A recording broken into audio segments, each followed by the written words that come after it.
ఇర్మీయా గ్రంథము 31వ అధ్యాయము 24వ వచన భాగాన్ని చదువుకుందాం. అలసి ఉన్న వారి ఆశను తృప్తిపరచుదును. Praise the lord.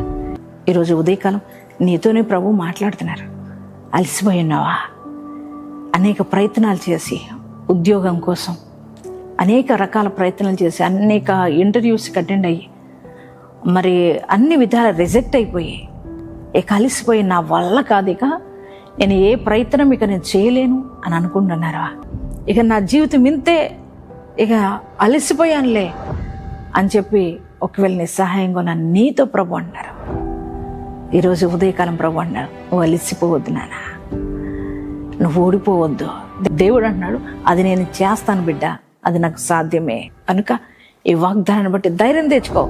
నువ్వు ఏదైతే ప్రయత్నం చేసావో, ఏదైతే జరగదనుకున్నావో అది నీ జీవితంలో నీ దేవుడు జరిగించబోతున్నాడు. కనుక మరి ఎంతమంది ఈ వాగ్దానం రిసీవ్ చేసుకున్నారు? మీ అందరి జీవితాల్లో ఈ వాగ్దానం నెరవేర్చబడింది గాక.